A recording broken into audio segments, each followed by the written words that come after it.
Let's get to the self-publishing news for June 28th, 2021. Nailed it that time.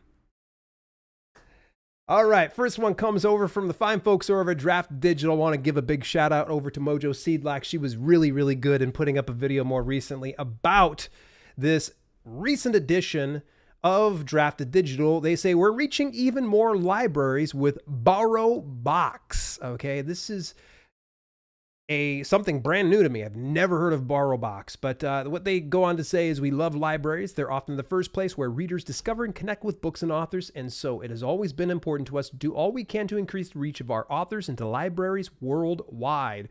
Why we're pleased to announce the addition of BorrowBox to our library distribution. I'm going to go ahead and continue to read some of this here and give you all the information I know here. BorrowBox is an app that provides library patrons in Australia, Ireland, New Zealand, and United Kingdom with access to an ever-growing collection of ebooks. The service is owned by Belinda, a trusted provider of ebooks, large print books, and audiobooks for more than 20 years. This is a great opportunity for Australian and New Zealand authors to reach their local libraries, but it also gives authors worldwide a new eager market of English reading readers. We're thrilled to add BorrowBox as yet another way for Draft2Digital authors to reach library patrons. We look forward to seeing how authors leverage this new opportunity. Folks, go to draft2digital.com. Fantastic. I can't say enough about this aggregate publisher. If this is something you're looking to publish wide, I highly recommend you look into Draft2Digital for that reason right there and many other reasons. They have library distribution. You aren't going to be able to get library distribution through something like Kindle Direct Publishing.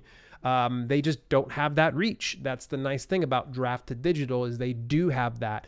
And the double nice part is Draft2Digital is actually run by indie authors for indie authors. That's right. It's not just some company that wants to make some money off of you and all your efforts.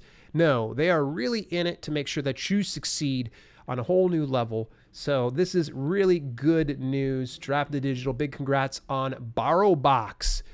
Speaking of aggregate publishing, let's go ahead and talk about Smashwords. Yes, they actually are running their open enrollment for the 13th annual Smashwords Summer Winter Sale.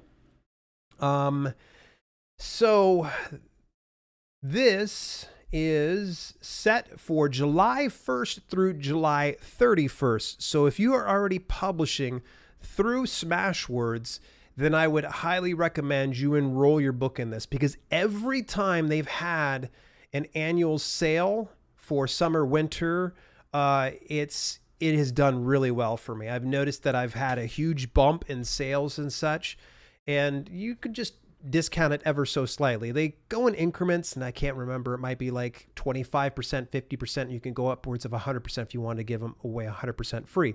That's completely up to you, but you're going to need to make sure that you get them all enrolled here ASAP. Get over into your Smashwords dashboard, and it'll probably mention this stuff to you, but go on over there. And also they mentioned as well, there are 35 new subcategories added for romance authors. So if you're a romance author, you're publishing through Smashwords, this is definitely going to be something for you to look into. That's awesome. So this makes it a little bit more discoverable. One of the things I've noticed is there's a lot of romance titles over on Smashwords. So I think that they were just kind of answering the author demand for something like this.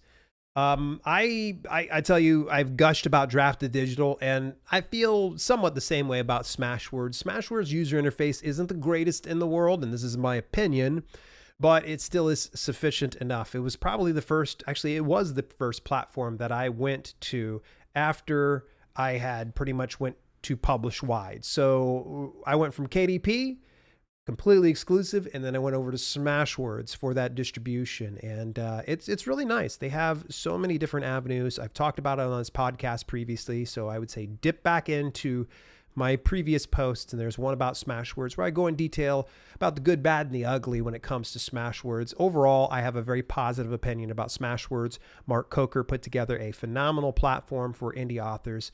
I highly recommend you go ahead and look on into them. All right, next item in the news here. Audiobook Creation Exchange. Oh my gosh. You're probably saying, oh boy, here we go. Here comes another dumpster fire. Dale's going to be like, this is good news. I come bearing good news with Audiobook Creation Exchange.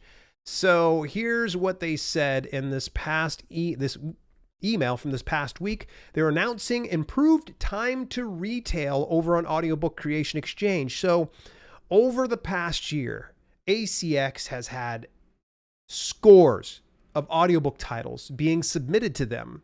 And there's a lot of that process that is automated, from my understanding, that what I've researched about. They go in and they try to find any kind of issues with an automated system, and then a human goes in and vets those specific errors or problems, whether it's good or whether it's bad, and then they push it back to them. So with that being said, there was a ton of these titles being uploaded, and unfortunately it seems like there was so much that they were just essentially, they were the bottleneck. They were slowing down distribution to a lot of these avenues. It was affecting other places like Findaway Voices, who distributes to Audiobook Creation Exchange, and they were getting beat up over those type of things. So it looks like either they hired on some more workers at ACX, or they've gotten better on their system, because what they said was, today we're excited to share that audiobooks which meet our submission requirements, okay? That means if you upload it and it's great, it's good to go, will be made for sale within 10 business days. In the past year, ACX has received more audiobook submissions than any other period, and together we shared this record-breaking number of titles with eager listeners across the globe. This success also brought challenges to our processing timeline, and we thank you for your patience and feedback as we work to enhance our workflow. This is good. ACX is really trying to steer the course in the right path. There are so many things that they still need to reconcile for. For instance, all those ridiculous amounts of refunds that they were saddling the burden onto the indie authors that were uploading it to, based on their rather loose refund policy. And when authors realized how much they were saddling as far as that burden goes, they created a lot of stink back in October.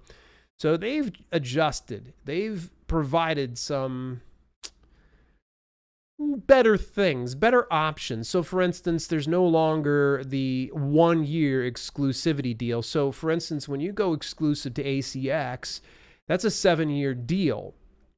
But you can break that 7-year deal, at least back then, for as long as you waited 1 year. Now it's a 90-day exclusivity break. So if for some reason after 90 days you say, I've had enough of being exclusive to ACX, you can do that. That's a pretty cool thing, because honestly, 1 year was a lot to ask for. 3 months at this point, you can just put your audiobook into exclusivity agreement for 90 days, get all the codes that you need to, put those promo codes out, get all the reviews you can for the first 3 months, deuce out, go to non-exclusive, and then publish wide through avenues like Findaway Voices or their competitors like Authors Republic, some other ones, come on Dale, Audiobooks Unleashed. There was another one that more recently had changed names. It was Listen Up, it went to a new name altogether. So great, this is promising news. I'm excited to see ACX is, starting to really be a little bit more transparent. So, all right, let's move on to the next segment here. And I actually got an email from good buddy Evan Gao over at StoryOriginApp.com. Story Origin, one of my favorite things. In fact, so much so, I've mentioned it twice inside my books. So once inside the promotional strategies for books, and another time in Amazon reviews for books. Story Origin is no longer available for free. All right, it was an open beta, so yes, it does cost now, but I 100% stand behind them, and for this reason, because you can now distribute Kobo audiobook codes and track reviews. Okay, I've been in this business for a while, and I try to keep myself on the up and up. Evan taught me something new, so big banana sticker to you, Evan. I owe you one. I was not aware Kobo Audiobook had codes for it, because I've always distributed to Kobo by way of Findaway Voices. So this really got me kind of going, ooh, wait a second. I can go and get audiobook codes through Kobo now? Sign me up. So stay tuned to this channel, and I'm going to see if I can figure out that whole system of uploading to Kobo audiobooks and getting those promotional codes and then distributing them by way of Story Origin. I was going to say by way of Evan Gao, but technically it's his platform. So, any rate, that is that on that news. Highly recommend you at least get set up with his emails that he does every week. They're very informative, and obviously I learned something new. All right, on to the other news. IngramSpark just sent a heads up. They have scheduled site outage. All right, so that means that their website's going to be down. Due to scheduled maintenance to update foundational IT systems, all IngramSpark accounts will be unavailable for login starting Friday, July 9th at 9 p.m. Central Daytime for U.S. customers, and Saturday, 10th of July at 3 a.m. Greenwich Mean Time for UK customers, and 12 p.m. Australian time for Australian customers. This maintenance is expected to take 24 hours to complete. All right, so if you happen to be an IngramSpark author, just know there's going to be a site outage. Just go ahead and put it on your calendar, July 9th and 10th, and just block those days out. So that way you're not going into there and going, what happened? Yes, every now and then they have to go in and fix some of their systems. And I know IngramSpark, I love their distribution, but to be honest with you, their user interface leaves something to be desired. I hope that someday soon that they go and clean that thing up, because it is just an outright mess still. But that's my opinion, and I'm going to stick to that opinion. All right, next item on the news. Got news from Kenny Myers, follower here of the channel. He actually put together a website called ebookfairs.com, and I'm not being paid to share this. I'm just going to go ahead and share it with you anyways, because it's a great service you can use for collaboration with other authors. He has a new tool called the Book Cover Checker. Now, you might remember, probably it was the week before last, or maybe it was last week, he recently just put together a new ISBN barcode generator on here. So let me see if I can find this barcode maker. Yes, there we go. So he put this together, 100% free. You just enter in all this stuff. They'll generate a barcode for you, and then you're good to go. Well, now, like, Kenny is just, I'm telling you, he's just like the Swiss Army knife of, you know, tools that authors need right now. And this one's a book cover checker. Your book cover can make or break your book. This is an objective quality measure you can use to determine if your book cover will look good on non-color e-readers. Ooh. Now you're probably saying like, well, I don't see what the problem is. Keep in mind that for a lot of the e-readers, they have e-ink, which means that your entire cover is going to be black and white, kind of a grayscale type thing. And if you don't have that dialed in to a certain extent, it's going to look like mush. Now, will this make or break the success of your ebook? Probably not, but it is a nice thing to have, just so that way everything is shipshape and you look like the true professional that you are.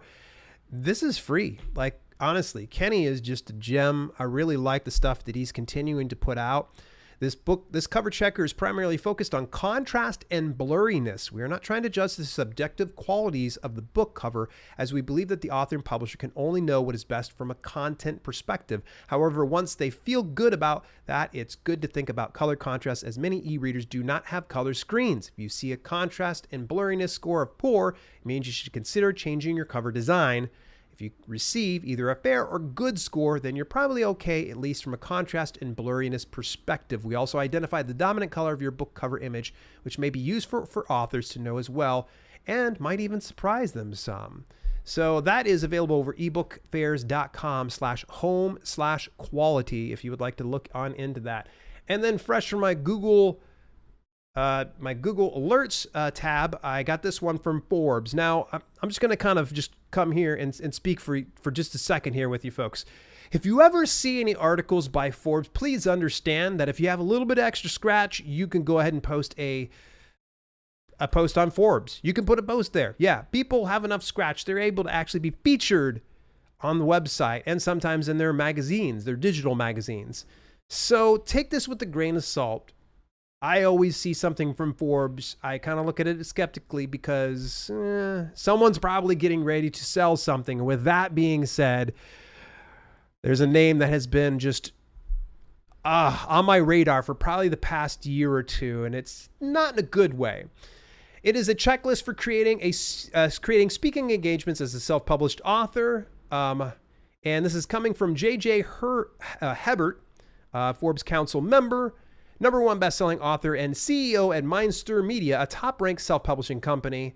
Visit mindstirmedia.com to self-publish your book. For authors, speaking engagements can be a crucial component. So they kind of walk through some of the things that you want to kind of be mindful of. Strategically shoot your shot. Look beyond traditional speaking engagements. I don't want to say it's low-tier advice, but if you have never done speaking engagements, this might be the first best step for you.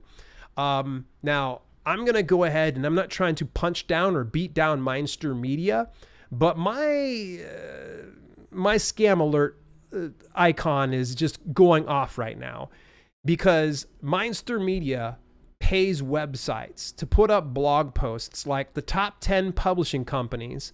#1 will always be Mindstir Media. That seems a little fishy considering that nobody's ever heard of Mindstir Media. These things have cropped up, and I've seen it consistently over the past year to 2 years. I even contacted somebody who had put together a best of list, and they put CreateSpace on the list.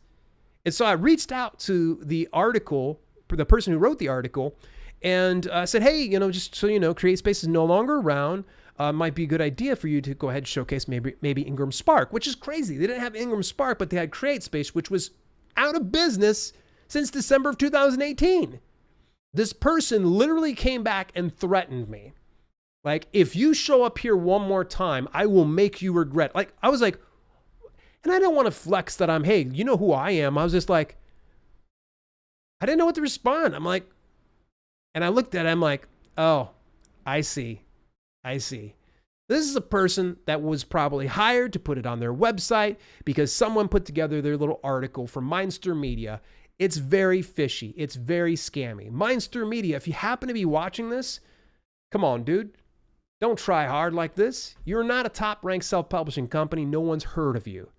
And until somebody has heard of you, stop putting yourself into the top of the list. I can sit here and say, I'm the world's best YouTuber.